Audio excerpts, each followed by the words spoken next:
Um, Hey there, Claire. What's up?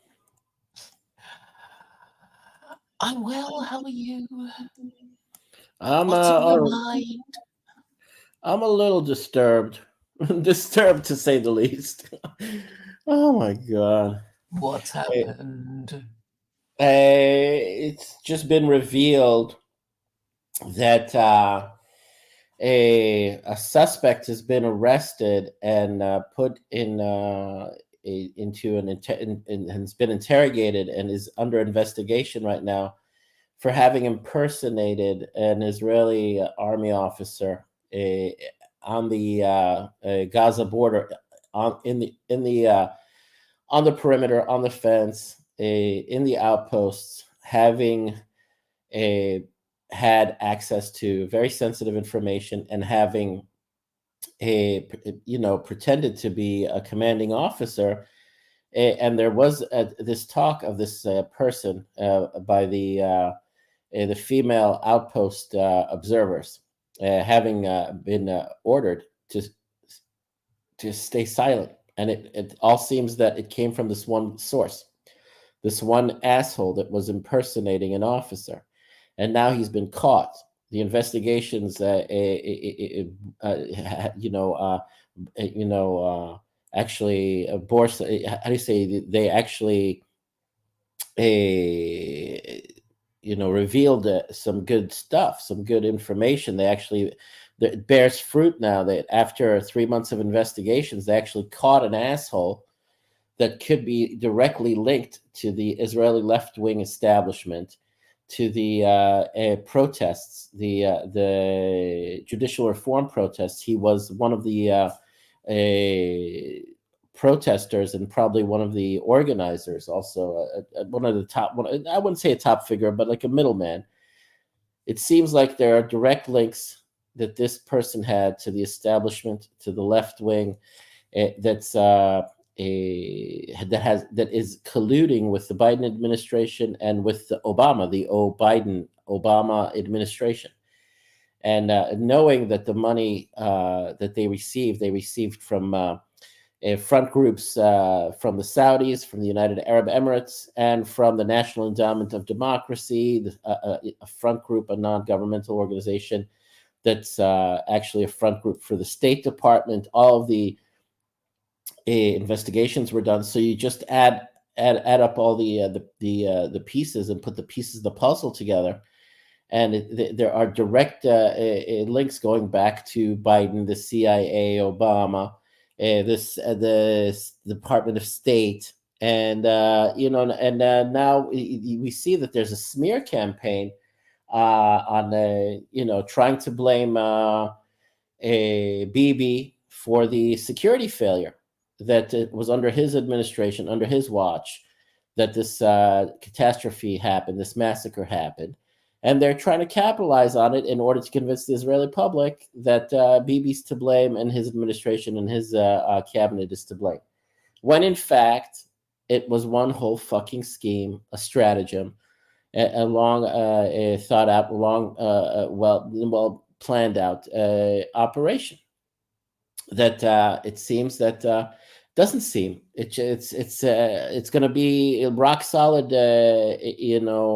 evidence when this guy testifies, and guess who tried to sweep the thing under the rug or make the investigation go away, or tried to keep it top secret or to keep it from being reported on.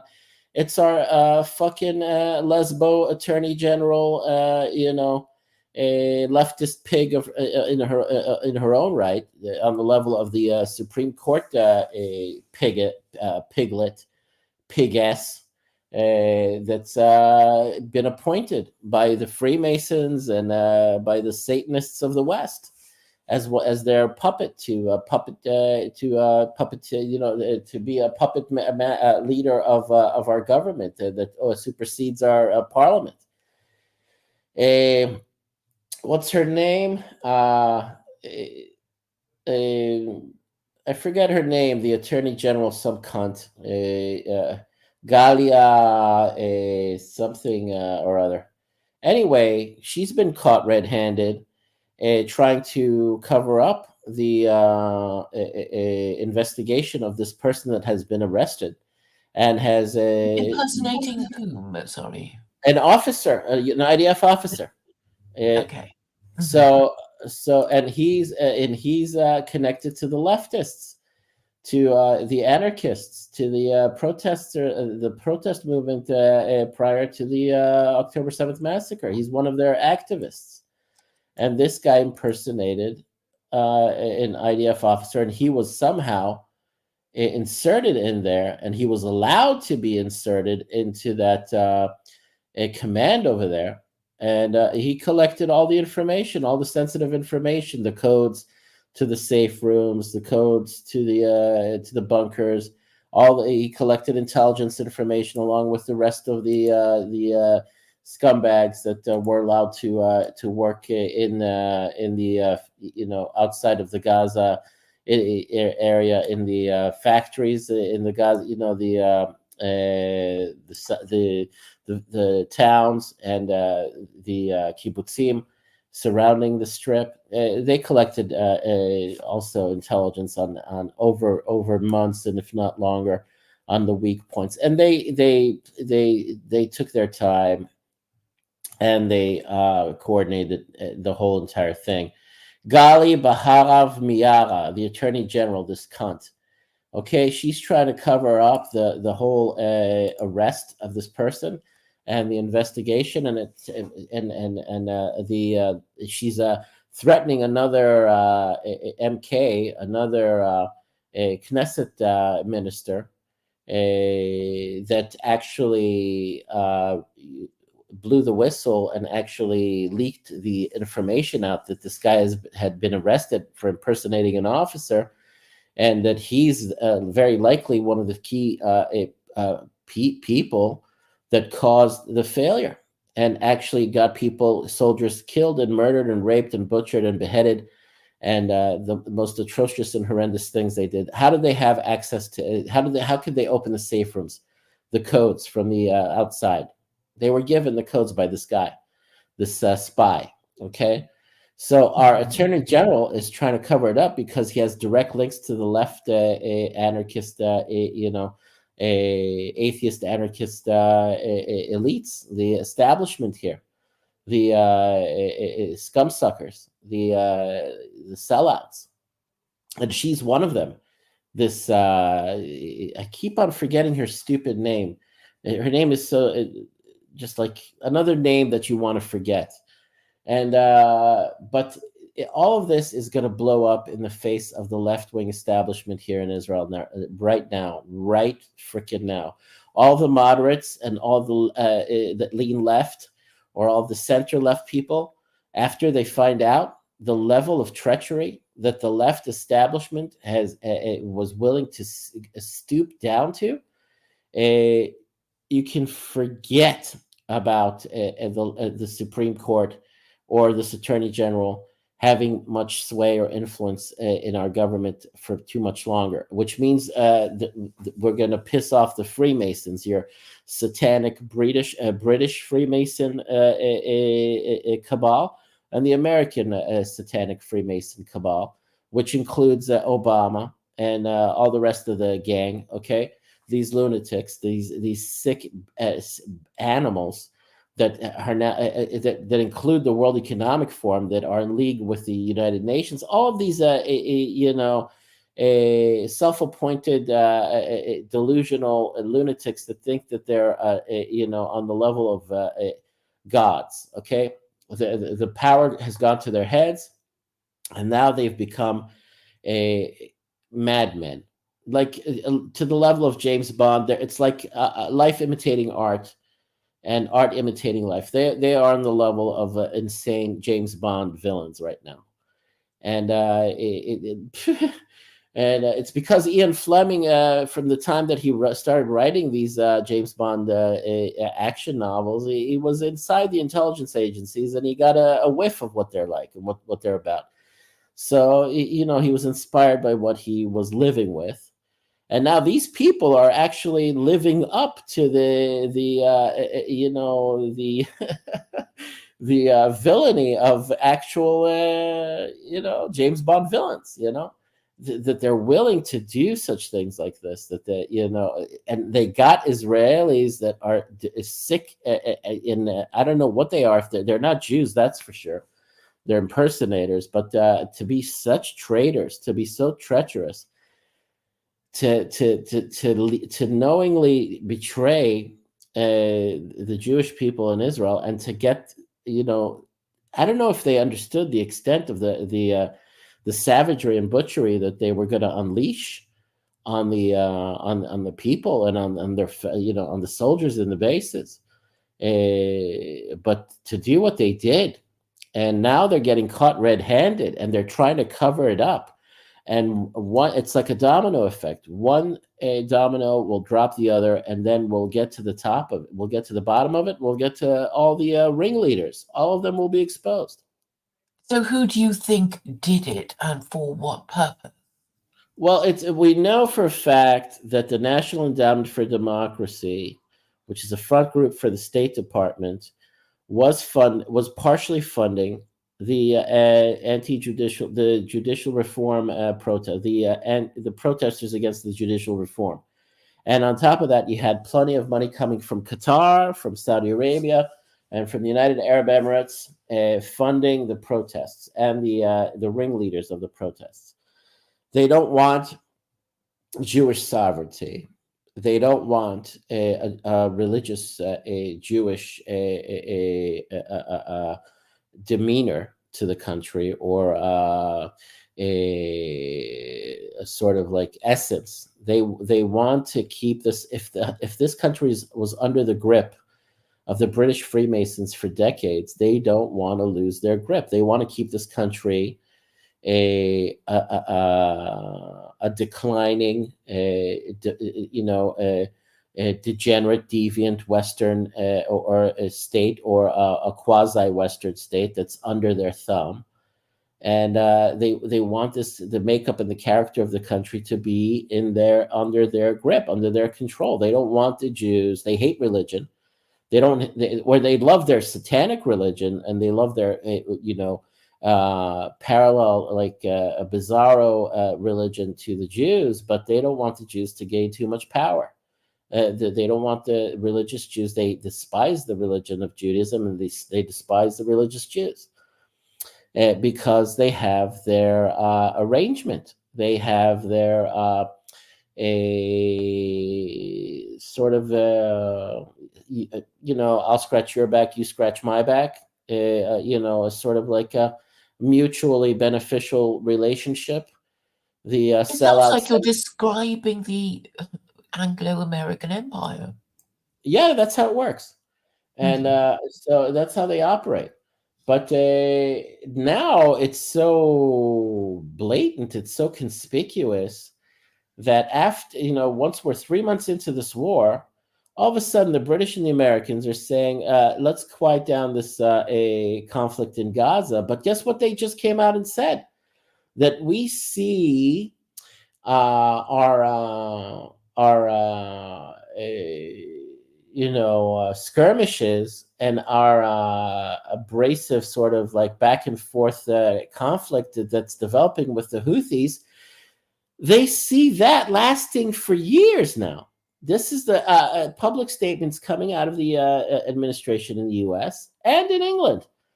They're saying that they don't plan on engaging in a war of attrition in Yemen like the one they got sucked into in Afghanistan or in Iraq, but they see a long, extended, years-long conflict that will continue with the Houthis in the Red Sea.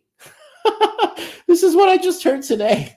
And to think, that somehow this happened spontaneously, or as a matter of fact, or as a consequence. And you know where this leads? This leads into further escalation with Iran, because they really have a hard-on for Iran, because Iran is a key figure in the BRICS conglomerate, a collaboration. against the West and the euro and the dollar. And so they want to break up the BRICS alliance and the BRICS economic cooperation.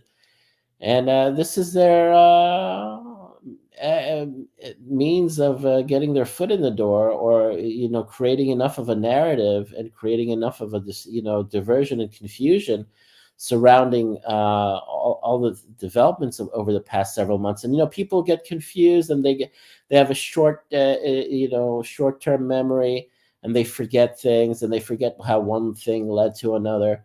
And then some people don't forget, and some people realize it, and they can see the bigger picture, that this is some sort of well thought out think tank operation that's multi-stage, multi-layered, multi-events. And they come at you from they organize this with they probably have now they're using artificial intelligence, but they have these people that are very diabolical, that see things steps, like the chess, the 4D chess. They see all the moves, and they have their counter moves, but they all want to get to the same objective, and they have their means of making things happen and trying to reach their goals.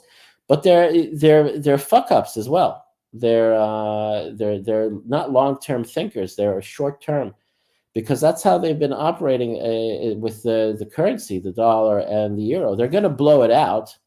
They're blowing it out right now, but this war serves as a distraction.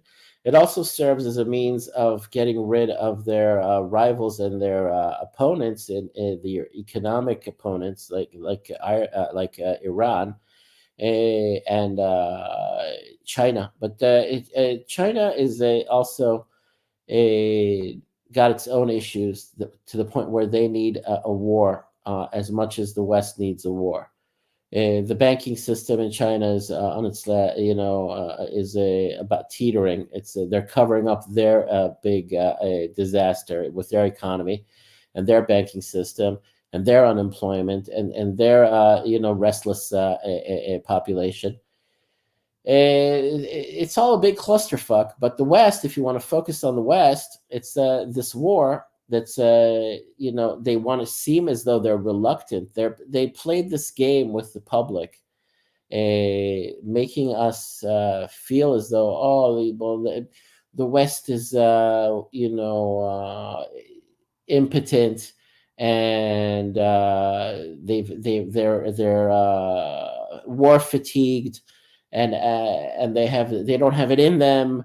And then you have your British administration, and then the American administration just playing with the perceptions of the public, and to make them think like we had no other choice. Look at these; they're Houthis. They're causing us economic grief. They're disrupting shipping, and it's causing inflation. So they had to sell it to people. So they start the first stage of engagement with the Houthis, and then it's going to escalate. And now you have the Iranians in there. They're saying the Iranians are helping them directly. The Hezbollah is there helping them directly. So you see how the picture's developing. And then the Hezbollah is in Iraq, just attacked that air base in Erbil. And things happen in a sort of quasi-organic way. Things develop, as a means, as things develop as a result of actual, organic tit for tat. But that's how diabolical these people are. They make contingencies for these events.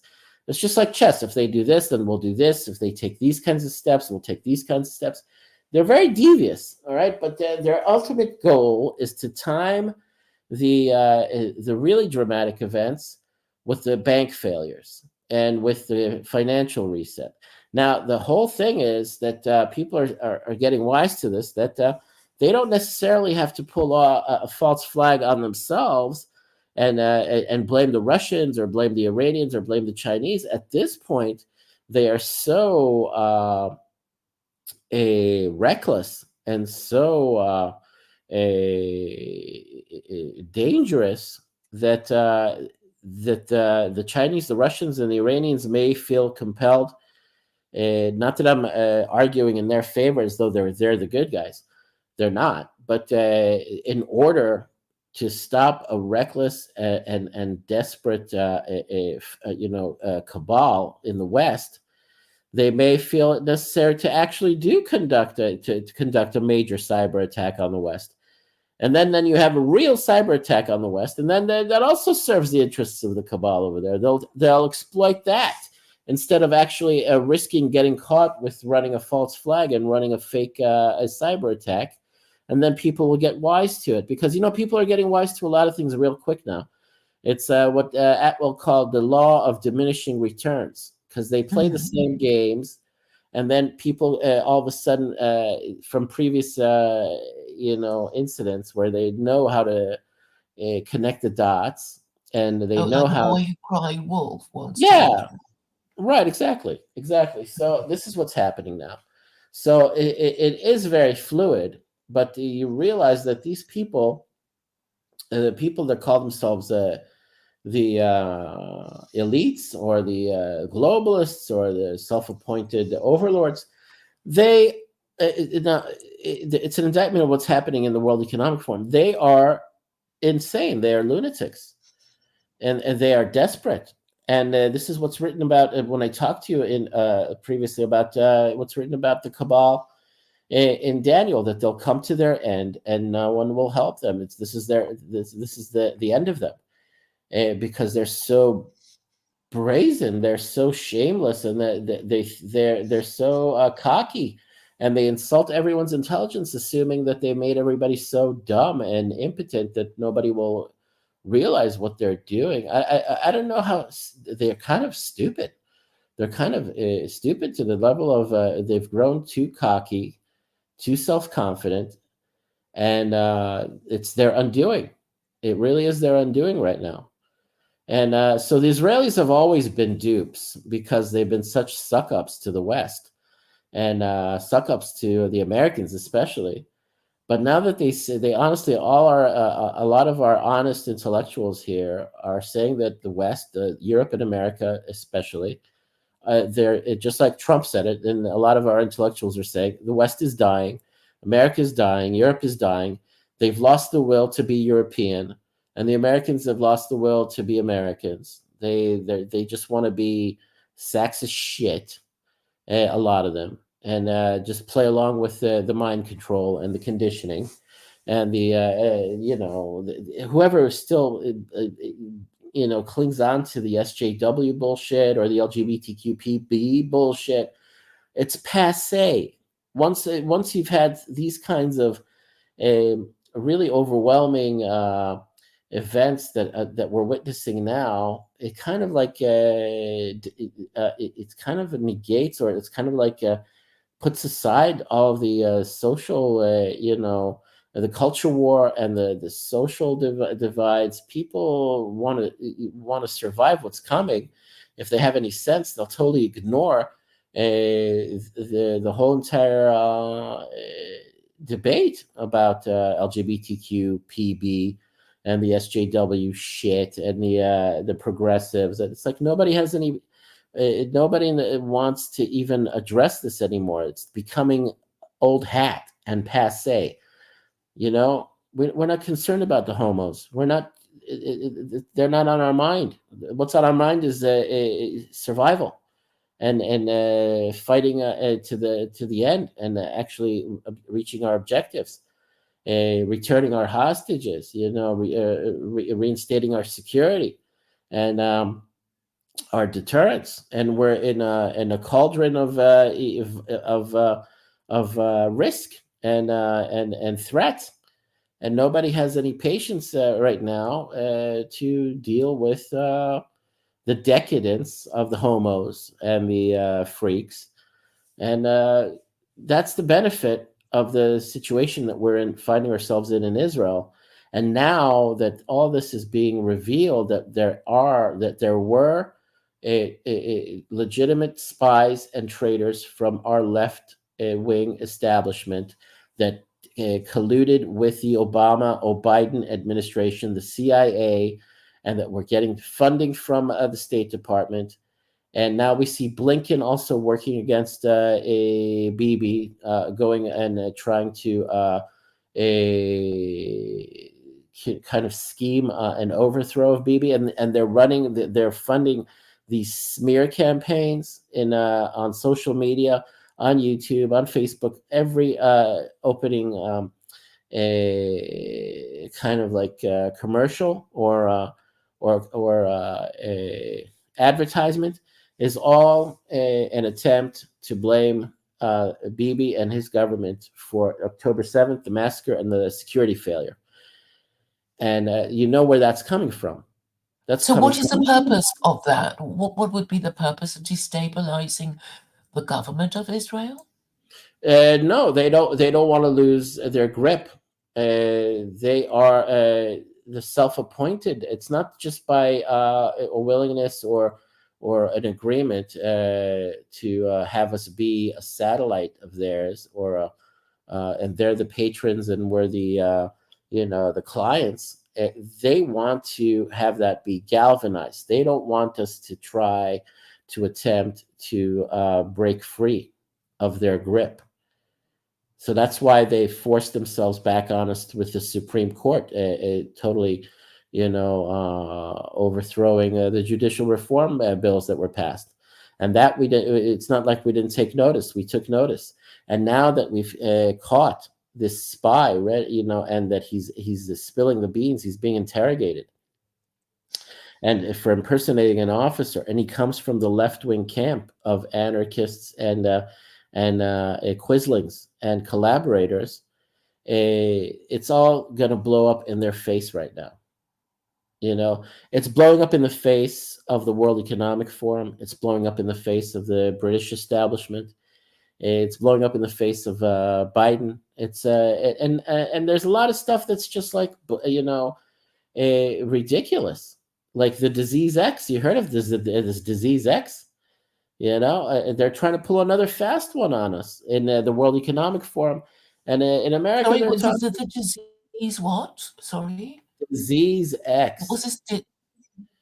This is a hybrid of the COVID a virus, a more lethal strain, and that has Ebola mixed in with it. So you have hemorrhagic fever, you have bleeding out of the eyes and ears and out of your ass.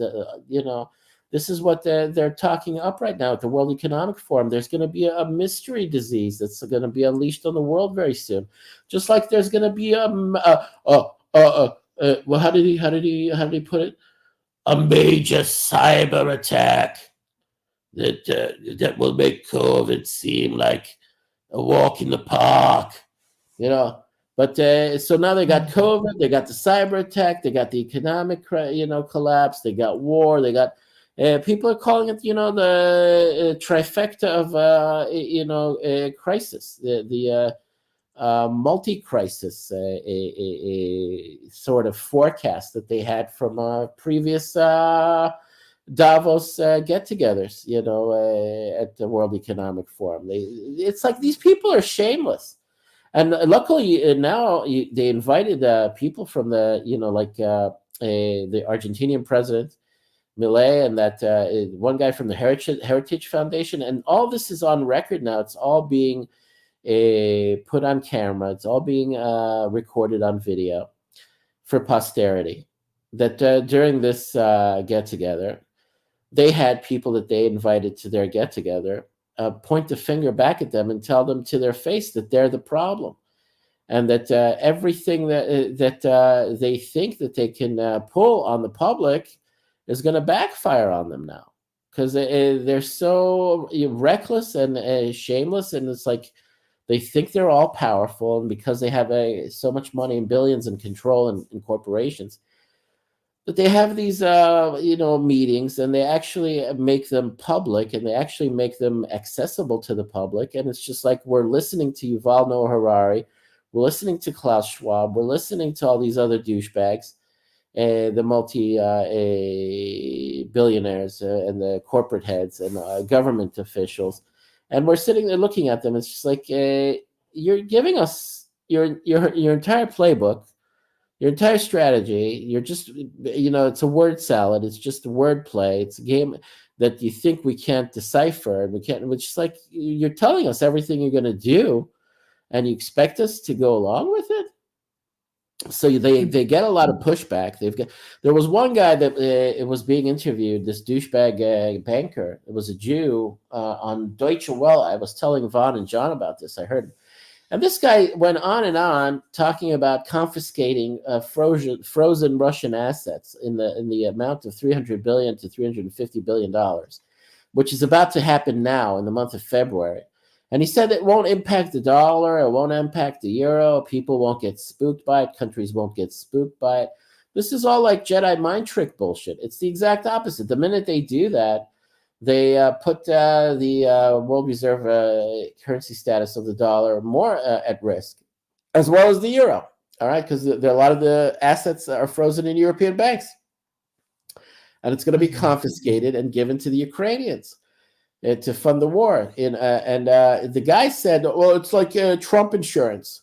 We're taking a preemptive action to make sure the Ukraine war continues to be funded because Trump plans to pull the United States out of NATO and to stop funding to the Ukraine."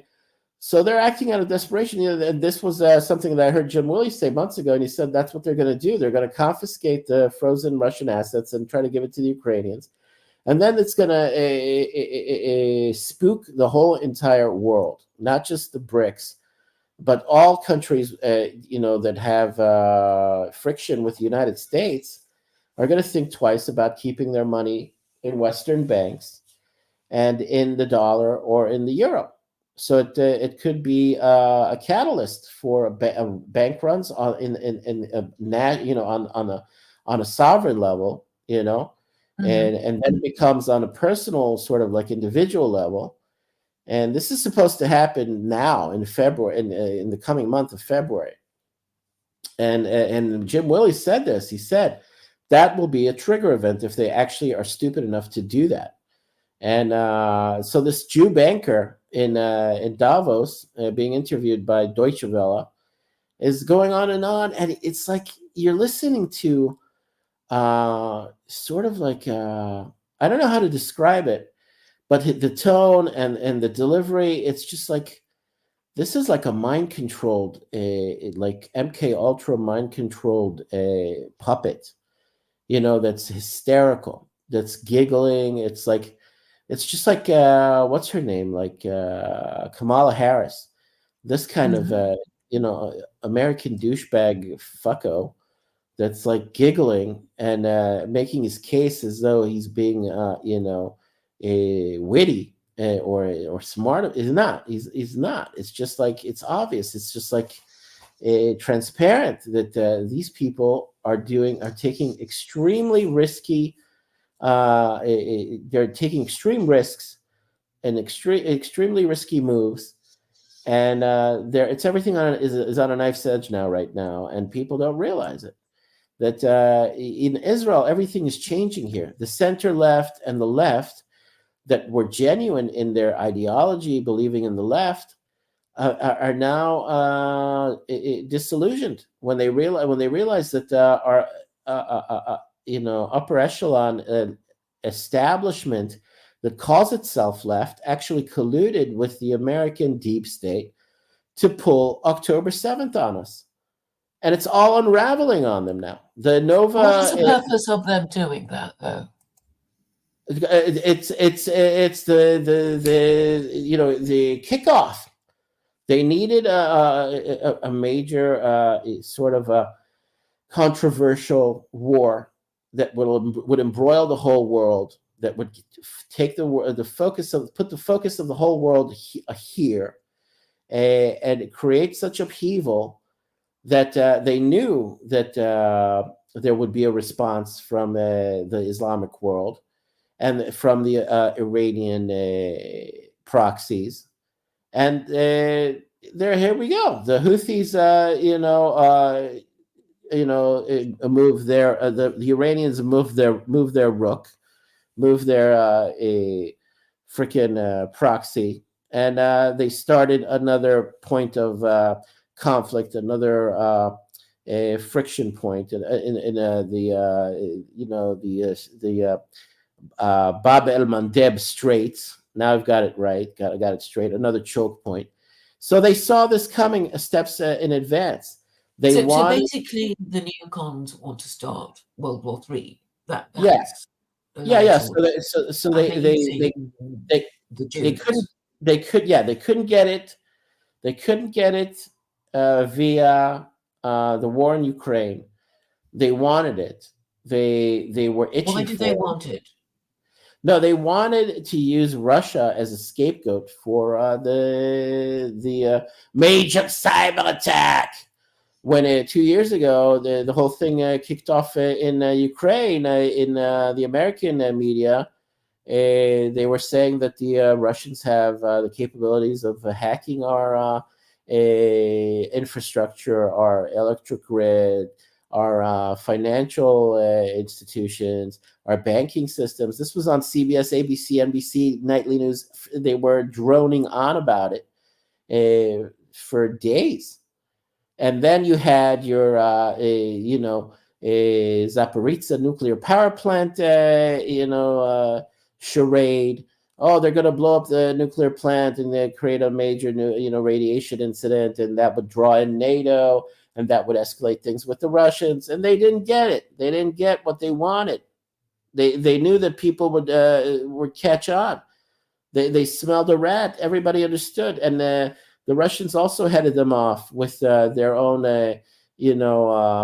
means of information warfare. The Russians are also experts at disinformation and information warfare, and learn, creating diversions and distractions.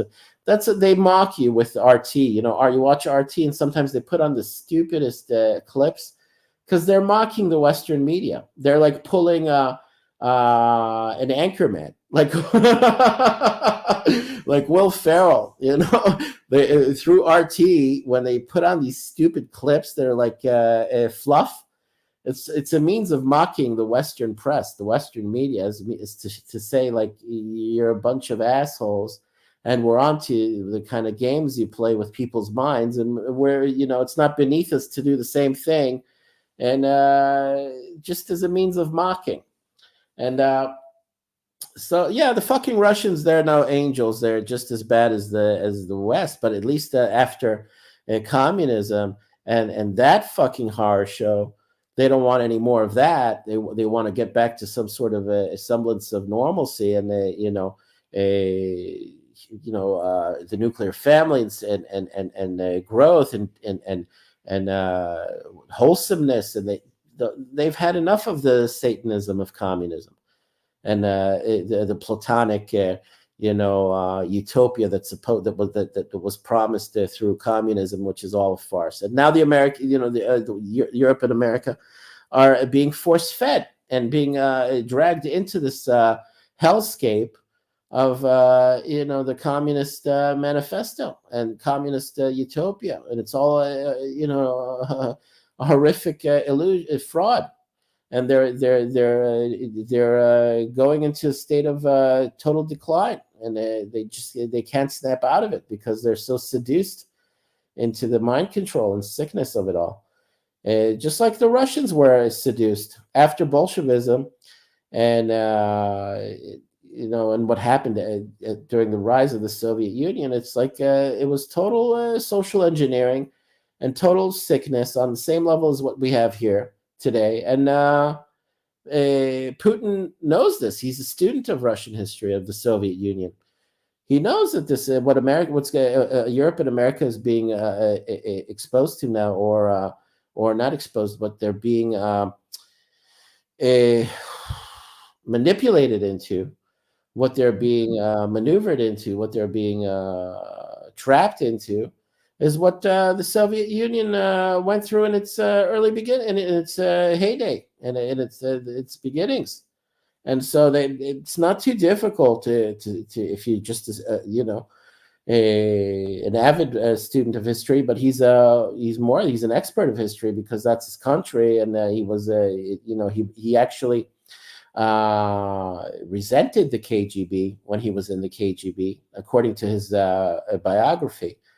and so he's become antithetical to communism and the whole kind of you know zeitgeist of Soviet communism. He's a strong man. He's like he understands the Russian mentality of the strongmen, oligarchs, chiefs like mobsters. The Russians kind of admire their version of gangsterism and strongmen and oligarchs. That's what they actually the culture there, the society there. They actually prefer that. They actually want that. It's a sign of stability. It's a sign of strength for them, and it's preferable, obviously, to the communism that they were a victim to. And with all of its corruption, they still managed to, see that as preferable to having been screwed and socially engineered by the Bolsheviks and communism. Even though they have still some sentimental attachment to their fight, to their struggle, and the patriotic war, but the ideology of communism is totally, and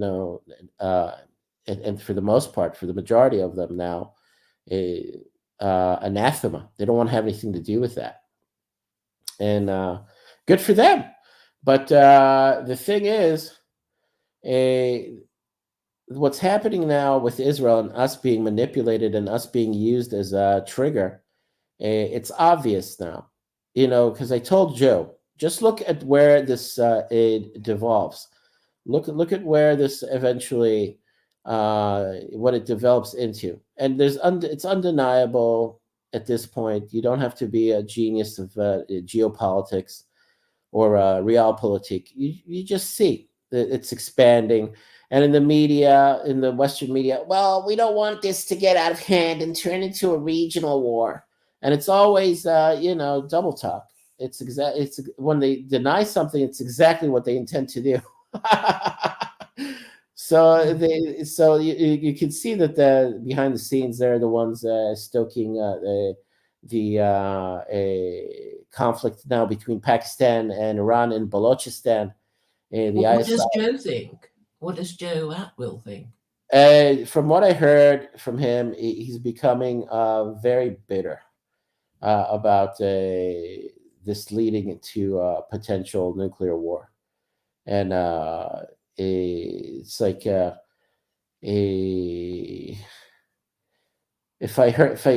heard his interview with Sam Tripoli just the other day, and Who's Sam Tripoli? Tinfoil Hat podcast by Sam Tripoli is his name, and he's in upstate New York. So, the thing is, me and him had a conversation. We came to the agreement that the whole Nova Festival was actually an orchestrated setup to have people massacred and raped, and to create an outrage. And that seems like that it was really the case. So it was created in order to use it as an excuse to get rid of the Gazans. Not necessarily to get rid of the Gazans, but to create such an outrage and to create such anger and fury in the Israeli public, to the point where everybody here, including myself, during those days, I was extremely traumatized. I was in a very altered state of mind. It was semi-comatose, because all I had on my mind was, if they plan on rushing us and overrunning us, we will implement, like I told you, the Samson option, and we will take them all out with us in a nuclear holocaust. Because that I was on edge for days, having been traumatized and psychologically affected by the horrors and by the sights of what had occurred, and the stories of what had occurred. That I was ready to fight and die, I'm suddenly reminded of a scorpion stinging itself to death in a fire. Are you familiar with that imagery? And what is that in reference to? I don't know that the scorpions sting themselves to death in a fire. Yeah, but but we were victimized to this. We did not agree to this. We did not collude with this. This was thrust upon us by our vicious, treacherous establishment, our own deep state that colluded with the American deep state. We're not the scorpions stinging ourselves and throwing ourselves into the fire. We were maneuvered into a setup to the point where, like, it was Colonel McGregor saying, the Jews kept on emoting, the Israelis kept on. What the fuck did you expect us to do? We were massacred, raped, and we were threatened on all fronts with a further raping and massacring and slaughtering of all of us here. In those days and weeks, we were very on edge, ready understandably to use nuclear weapons. And because the fucking Arab world was, saber rattling and beating their drums, and we're gonna gang up on them and we're gonna overrun them. Yeah, which was their original plan, which the Hamas actually, because they are such whores, and they played into the hands of the Americans and the CIA and whoever else, the Turks. The Turks are the ones that are the true patrons and sponsors of ISIS. Their home base is Ankara, for the real home base of Islamic State, and where they had most of their training in Turkey, And so this is like a big, huge, clusterfuck conspiracy, and we were victim to it. And now we're beginning to sort of like flush it out. We're beginning to understand it, and we're not stupid. So the administration in America, the people in charge in America, are sick. They're evil. They're desperate. They're twisted. They're insane. This includes the neocons. This includes the Satanists. This includes the secret societies. They're all one and the same. And this includes your British establishment with their hoity-toity supposedly sense of supremacy over the Americans, which is total nonsense. I think you're skeevier and grungier than the Americans, except you've got fancy accents. The British are skeevier and more disgusting than the Americans. They only seem to be more sophisticated, and so there are no good guys here. No. Mm-hmm. So what you're saying is that America just wants to start a war using Israel as an excuse. They need a war. They need a war. They need a war as a distraction for their financial reset. And this was talked about and this was speculated on for years in advance. And it's happening now. You don't need to get too confused. You don't need to get too mired down with figuring out why these things were done the way they were done. It's just bottom line, end of the road. They're pulling off their maneuvers, and we got caught up in it, and it was unexpected. We didn't see it coming. We thought it was going to happen in Ukraine. Honestly, I didn't see it coming. I thought it was going to happen in Ukraine with all the talk in the American media and the European press that Russia's going to cyber attack and Russia's going to invade, and then all of a sudden it wasn't working out for them, and then they flipped. They repositioned. They took a tack, and they used us, and they had this as one of their plan Bs. We were a plan B, and they meant to use the Hamas. All right. And they implemented their plan B. All right. And now we're on to them because we're catching the traitors here. And the traitors here are directly linked to the Biden administration, to the State Department. They have direct financial links also to the Saudis and to the UAE. Well, and we're not going to publicize it? You think we're not? The Jews are the biggest big mouths, loud mouths in the world. The minute we catch whiff of something, we'll tell the world about it.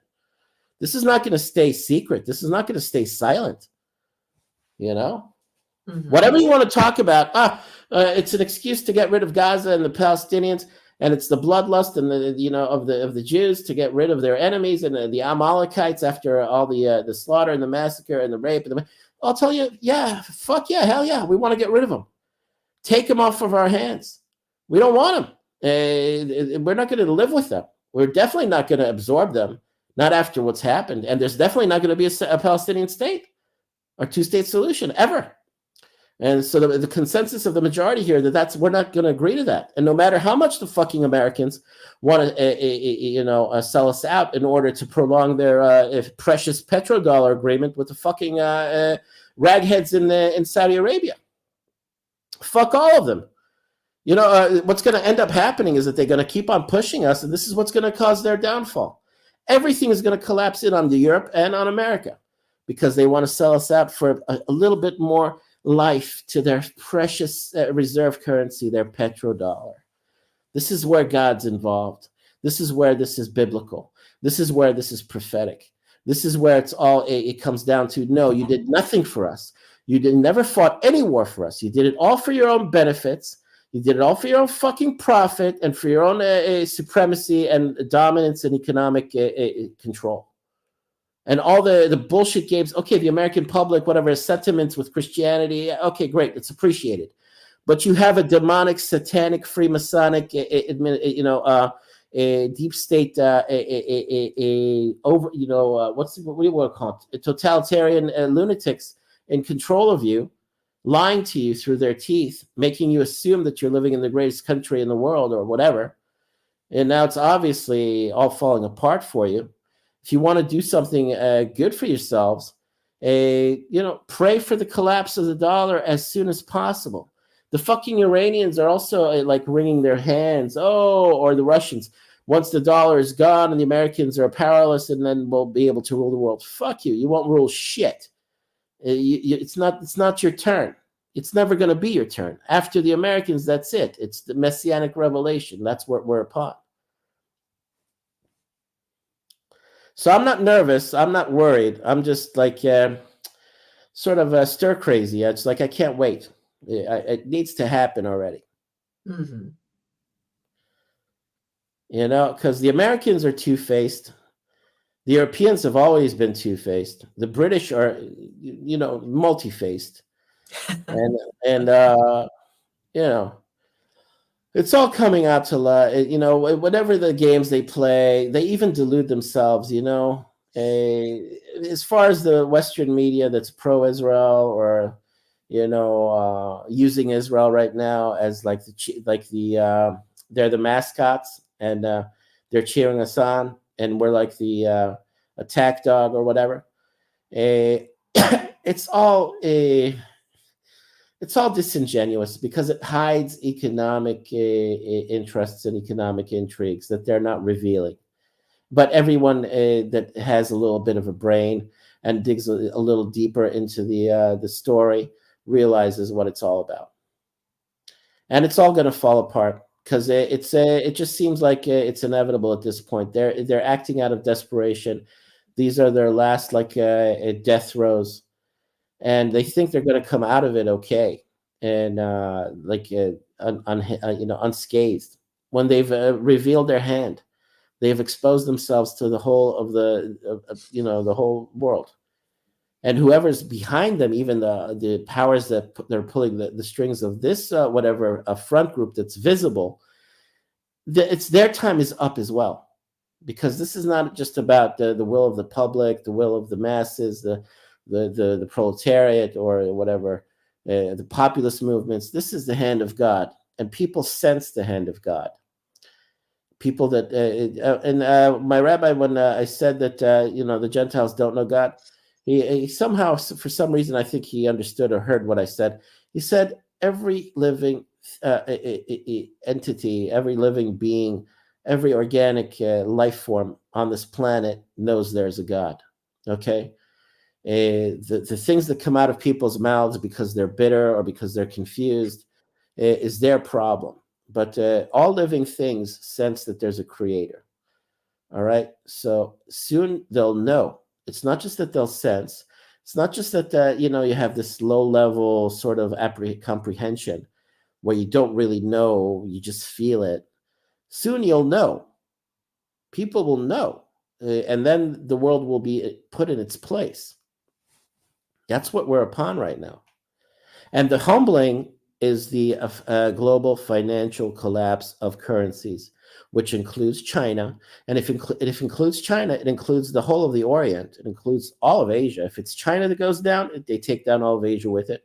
If it's America that goes down, they take all of Europe out with it and all of South America. It's the world, basically. And Africa is always like a subsect of the rest of the world. They have no real say in anything. So they get taken down as well. That's what we're upon. And that's what messianic revelation entails. It's one of the strongest signs of messianic revelation, when money loses all value. It's like a guarantee that we're upon messianic revelation. All right. So that's why I'm confident in what I'm saying. And that's why I perceive it. I realize it. I understand it, that that's what we're upon. And that's why I'm confident. It's not the fucking Russians, not the fucking Chinese, not the fucking Iranians, not the fucking anybody. It's God coming in, taking over. It's the hand of God that's about to take over. Mm-hmm. Yeah. And they can continue thinking. They can wring their hands, and they can lick their lips, and they can have saliva running from the side of their mouths, waiting to, pounce. Yeah. You're not going to get what you want. You're not getting what you want. It's the Americans that are the last ones, the Edomites, the Europeans and the Americans, their hegemony, their superpower status. When they go down, it's the last kingdom. They're the final kingdom during the time of, let's say, a pre-messianic existence. The reality prior to the Messiah revealed. This is also prophecy, that they're the last ones. When they go, nobody replaces them. Not the Chinese, not the Indians, not the Arab world, not nobody, but God himself. Mm-hmm. Anyway, because that I heard also from childhood, and also from several Torah and prophecy lectures. That when we see the Western world finally fall, then it won't be anybody replacing them. There won't be a superpower that replaces them. It will be the time of messianic revelation. Yes. And that's what we're witnessing now. The West is falling. Trump said America is dying, and Europe is dying. And now they're trying to resurrect themselves by ganging up on the Muslims and saying, in Germany, you heard of the AfD party is about to get elected into a power, and the Muslims are having their demonstrations, and they're using the punchline. They're using the logo, the motto of the Jews: "Never again," shamelessly, marching around in Germany with plaques, "Never again," for the as a means of defending themselves from being deported out of Germany. The gall and the gall and the stupidity of these people, and what? It's quite funny, really. It is, yeah. Well, the Germans, I think, are not entertained. I don't think they find it to be humorous, or it's like they've gotten their fill of the fucking. I thought they were thinking of banning the AfD. No, they're not going to ban them. They're too powerful in Germany, and now the resentment is building. And the Germans, again, the center and the center left, they're beginning to become more right centered or right leaning, and they're tired of being patronized as well by their establishment. Their establishment is very pro globalism, or the pro New World Order. The Germans are infested with their death cults, their secret societies. They're up to the nose. They're up to the hilt with all the sickness. They're like one of the focal points, one of the centers of the Satanism in Europe. is Germany, and they know that too. It's like Adam Weishaupt and the Illuminati and all this. This all started in Germany, and so you've got like dark death cults in Germany that have infiltrated their establishment, and the Nazis are also pagan death cults, and all the people in the corporations of Germany, they're all into death and sickness and sort of like morose and macabre and morbid kind of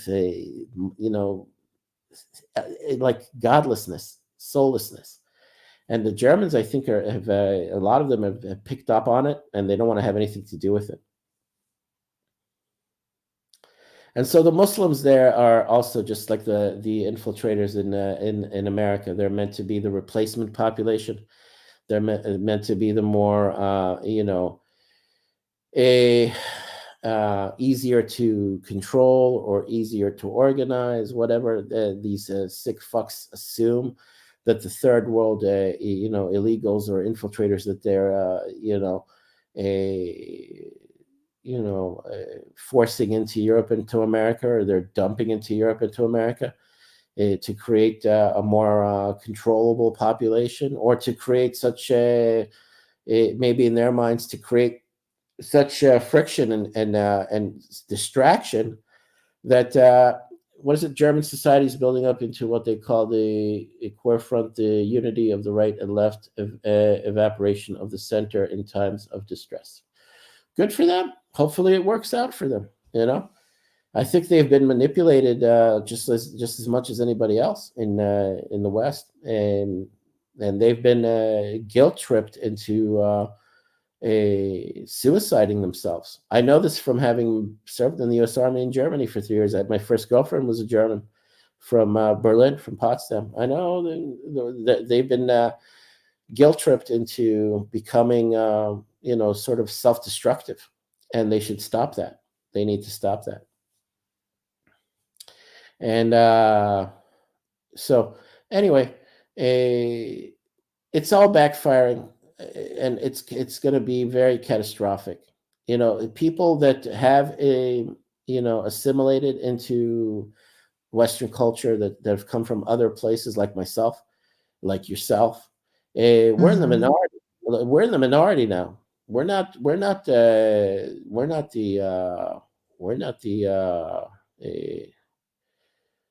mainstream from amongst the infiltrators. Those people do not want to assimilate. They want to conquer. They want to have their language dominate. They want to replace, because that's what they were put there for. And you won't be able to rationalize things away with them. You won't be able to reason with them. They're there and to conquer. And when they get their chance and things become too chaotic and too much friction, too much, and then they have a free-for-all. If the banks go down, and if the authorities are no longer in control, and if you have Mad Max chaos, they'll show their true character. They'll show their uncivilized, a sort of, I use the word feral sort of behavior, untamed, undomesticated, savage behavior. And what's in the future, in the near future, is that they will do the same things to the Europeans and the Americans that they did to us on October 7th. And they'll especially sort of search out the Jews. They'll especially sort of like focus on the Jews.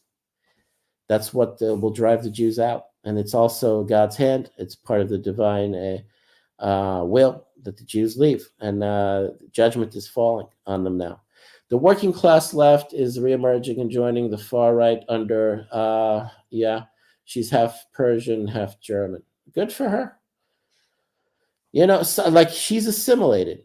She's sort of like, enculturated, like Claire here, like myself. We don't have the desire to conquer and dominate and overthrow in the name of religion. Well, the That's thing the is, I think they want to overthrow the current culture because they see it as being so bad. And Yeah, but their culture is just as sick, depraved, savage, barbarous, and feral. The Hamas and the Palestinians prove that, auctioning off the head of a soldier that our troops found in a refrigerator in one of the homes of the Palestinians. They didn't get the bounty they wanted, so they returned the head to the father that actually got to bury his son with his head. That's the your Islam found in Hamas and Palestine. The oh so virtuous Islam. Get the fuck out of here with that shit. These people are feral, undomesticated savages, and that's what they'll show Europe and America soon. That's what they are. I hadn't heard about the beheading. Was it Oh mentioned in yeah, the papers? yeah. Of course, it was in the papers last week, and I posted it on Facebook. A father learned that his son's head was he's a Golani soldier on October 7th who was butchered. And they took him, they actually beheaded him. They left the body on the ground, but they took his head and they were auctioning his head online.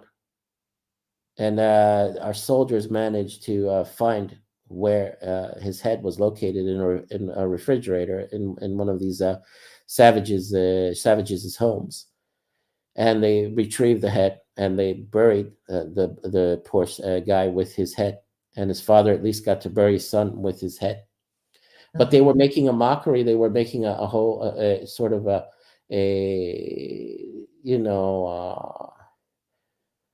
sort of flaunting it. This is what they've become. And ISIS was doing this as well in Libya and in Turkey, but the Hamas. I guess atrocities are committed in war. No, but this is a sort of like a staple of what's become Islam at this point. It's degenerated. It's not a romantic, virtuous sort of medieval dark age sort of like alternative to Western barbarism and decadence. It's just as sick. It's just as depraved. It's just as degenerate. These are the levels that they go to when they cover up their true nature. All right, they're not about justice, mercy, and Salah ad-Din, the merciful. No. They've become feral savages, undomesticated wild beasts. That's what they're all about now. They've become into a fucking horror show. That's what Islam is turned into. It's a fucking horror show. No better than the West. Sorry. Sorry to disappoint any you. religion is only as good as the people who follow them, if indeed they follow them. Yeah, well, they're not following their religion. They're two-faced. They're hypocrites. They're liars. They're deceitful. And they're only doing what Muhammad taught them, to lie, to deceive, to tell the enemy promise them the world, promise them that there'll be peace, and then break the peace when their backs are turned, and then slaughter them, and rape them, take their women, and conquer them. That is the Muhammad's war, a sort of ethos. You think we can't read the fucking Quran? You think we can't remember what was told to the Muslim armies, how to behave in war? They put it. You think we've got a fucking translator nowadays? You can't hide behind Arabic. You can't hide behind your language. We're not living in the dark ages. Well, there are Quran websites that you can read, whatever. Yeah, well, we've gotten plenty from the imams telling their public that they want to conquer Andalusia. They want to conquer Spain because they lost it to the Iberians or whatever. Revanchism. Yeah. It's like they want to conquer Rome. They said, "Well, we want to conquer the world." They come out in Arabic and boldly saying this. And a lot of the Islamicists are romantically enamored with this sort of vision of Islam conquering the world. Well, I'm sorry, you're going to fail. But keep going. Keep acting out like savages. You're showing the world your true character, your true demeanor, and there is no apologizing for what you've become. They've become like some sort of fucking a video game, like a zombie freak show, video game or a horror movie. That's what they've turned into. The veneer of Islam being some sort of virtuous religion has been totally erased in our minds completely by their actions. They've erased any romantic virtuous vision we had of Islam that once might have appealed to us historically. Now we only see the dark side. We see the horror of Islam. It's horror is what it is. Sorry. Anyway, I'm going to go. Hey, Claire, have a good night. Okay. Good night. Bye-bye. Good night, everyone.